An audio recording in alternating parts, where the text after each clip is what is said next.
नमस्कार दोस्तों, आज हम लोग जानेंगे कि दरभंगा एम्स बन क्यों नहीं पा रहा है। इसका असली विलन कौन है, सेंट्रल गवर्नमेंट यानी कि बीजेपी सरकार या फिर स्टेट गवर्नमेंट यानी कि नीतीश कुमार। तो चलिए जानते हैं आज की वीडियो में कि इसके पीछे का मेन कारण क्या है और क्यों नहीं बन पा रहा है ये दरभंगा एम्स। तो दोस्तों, अभी फिलहाल कुछ दिनों से दरभंगा एम्स का मामला गरमाया हुआ है, क्योंकि अपने जो प्रधानमंत्री है उन्होंने बोल दिया है कि दरभंगा एम्स बन गया है, लेकिन अभी तक दरभंगा एम्स बना नहीं है।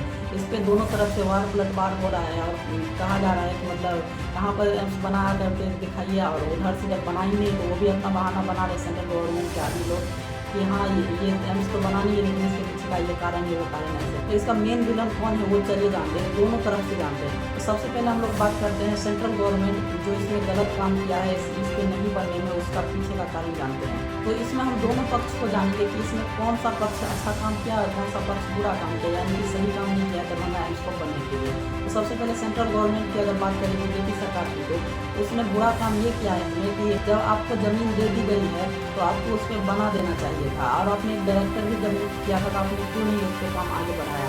और जहाँ तक आप बहाना बना रहे हैं कि वहाँ पर बाढ़ का एरिया है, नीचे का एरिया है, उस पर नहीं बन सकता है, तो ऐसा बहुत सारा एग्जाम्पल है कि जहाँ पर पहाड़ पे या फिर समुद्र में भर करके बनाया जाता है, वहाँ पर बिल्डिंग सब, सऊदी अरब का एग्जाम्पल ले लीजिए, कश्मीर से भी बहुत सारा ब्रिज सब बना है, जो कि मतलब अपने लोग के सामने में एक उदाहरण है कि अभी इतना टेक्नोलॉजी विकसित हो गया है कि कहीं पर कुछ भी बनाया जा सकता है। लेकिन इसके बावजूद भी केंद्र सरकार जो है उस जमीन को रिजेक्ट कर दी है, और वहाँ पर जबकि गवर्नमेंट खुद पैसा देकर के उस जमीन को ऊंचा करवा रही है, मट्टी भरवा रही है, बस वहाँ पर सेंट्रल को जो वहाँ पर एम्स बनवाना था, लेकिन फिर भी सेंट्रल गवर्नमेंट ये काम नहीं किया और उस जमीन को रिजेक्ट कर दी। तो ये था इसका निगेटिव पॉइंट। ऐसे ही स्टेट गवर्नमेंट का निगेटिव पॉइंट क्या है चलिए जानते हैं। तो बिहार के जो सरकार है नीतीश कुमार, उनका निगेटिव पॉइंट ये है कि सबसे पहले उनको 3 बार 4 बार 2015-16 से नोटिस दिया जा रहा है कि आप बताइए कि कहाँ पर बनेगा, कैसे बनेगा, एम्स इसको बताइए मुझे, लेकिन वो बार बार जवाब भी कुछ नहीं दे रहे थे। लास्ट में जवाब भी दिए तो बोले कि आप DMCH में ही बना दीजिए, बोले DMCH में नहीं बनेगा तो अलग से ज़मीन दिए वहीं लहरिया सराय में, लेकिन वहाँ पर बनता, वहाँ पर मिट्टी का बनाने का सारा काम सब हो गया था। लेकिन जैसे ही नीतीश कुमार पलट करके गए RJD में, वैसे ही उनका माइंड भी घूम गया और उन्होंने अब बोल दिया कि नहीं यहाँ पर अब एम्स नहीं बनेगा, आप दूसरा जगह ले जाइए। एक तरह से उन्होंने इसे लटकाने का काम किया। जब उन्होंने खुद फाइनल कर दिया था कि यहाँ पर एम्स बनेगा, और उन्होंने वहाँ पर मिट्टी का पढ़ाई का भी काम कर दिया था, वहाँ पर बनना चाहिए था, लेकिन उन्होंने वहाँ से हटा करके दूसरी जगह कर दिया।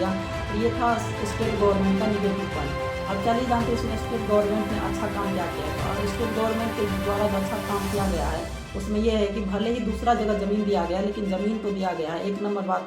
दूसरा नंबर बात, वो जो ज़मीन है ना उसका कनेक्टिविटी बहुत ही ज़्यादा बढ़िया है। वो मतलब नॉर्थ ईस्ट एक्सप्रेसवे से भी कनेक्ट है, वहाँ से एयरपोर्ट भी नज़दीक है, तो दूसरे जिला के या दूसरे शहर के लोग आसानी से वहाँ पर आ सकते हैं इलाज कराने के लिए। और वहाँ पर जितना भी मिट्टी भराई का काम होगा, जितना भी लो डाउन एरिया है, ज़मीन नीचे है, उसे ऊपर उठाने का काम है, वो सारा काम तो स्टेट गवर्नमेंट ही करेगी। यानी कि नीतीश कुमार बोल रहे हैं कि मैं उसका ज़मीन ऊँचा करके दूंगा, बस सेंट्रल गवर्नमेंट को यहाँ पर एम्स बनाना है।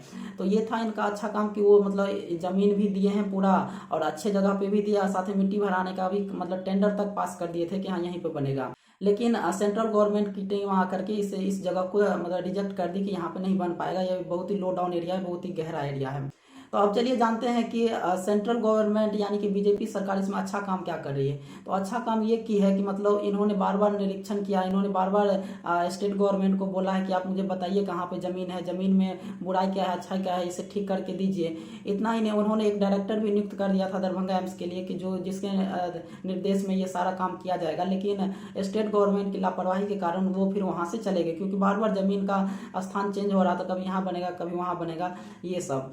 तो इसमें आरोप ये लगा जा रहा है सेंट्रल गवर्नमेंट की तरफ से कि स्टेट गवर्नमेंट जो है ना अपना राजनीति खेलना चाहती है कि मैं इसके नाम पे अपना वोट लूंगा आगे जा करके, या फिर वोट नहीं भी लेना है तो मतलब सेंट्रल गवर्नमेंट को मतलब नीचे दिखाऊंगा कि ये अभी तक एम्स नहीं दरभंगा में बना पाए हैं। वो एक तरह से राजनीति करना चाहते हैं। और सेंट्रल गवर्नमेंट का भी यही कहना है कि मैं तो एम्स बनाना चाहता हूँ, मैं इसमें दिलो जान से इसमें लगा हुआ हूँ, और मोदी जी का हमेशा से उद्देश्य रहा है कि हर एक क्षेत्र को विकास करना, और वो इतना ज़्यादा काम भी कर रहे हैं। लेकिन इसमें दिक्कत ला रहे हैं कि नीतीश कुमार के, उनको लगता है कि अगर यहाँ पर एम्स बन गया तो मोदी जी का नाम हो जाएगा, यानी कि सेंट्रल गवर्नमेंट को इसमें वोट मिल जाएगा, क्योंकि उनका मेन प्रोजेक्ट है, इस कारण से वो यहाँ पर बनने नहीं दे रहे हैं। तो कुल मिलाकर के यहाँ पर दरभंगा एम्स जो है राजनीति का शिकार हो गई है, षड्यंत्र हो गई है। और इसमें दोनों ने कुछ ना कुछ जरूर काम किया है, लेकिन इसका जो विलन है सो दोनों ही पार्टियां हैं, क्योंकि दोनों ही अपना राजनीतिक फायदा के लिए इसे लटका करके रखा है। इनको लोकतंत्र से कोई मतलब नहीं है, इनको जनता से कोई मतलब नहीं है कि जनता का क्या पावर होता है, जनता को क्या दुख हो रहा है, जनता क्या कर सकती है। ये लोग बस राजनीति खेल के जनता का वोट लेना चाहते हैं और जनता का दुख दर्द नहीं समझते हैं कि एम्स नहीं रहने के कारण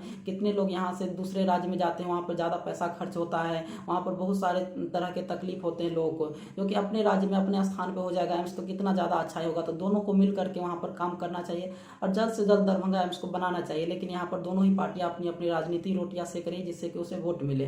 तो आप क्या सोचते हैं इसके बारे में कमेंट बॉक्स में जरूर बताइएगा। तो दोस्तों आज के लिए इतना ही, धन्यवाद।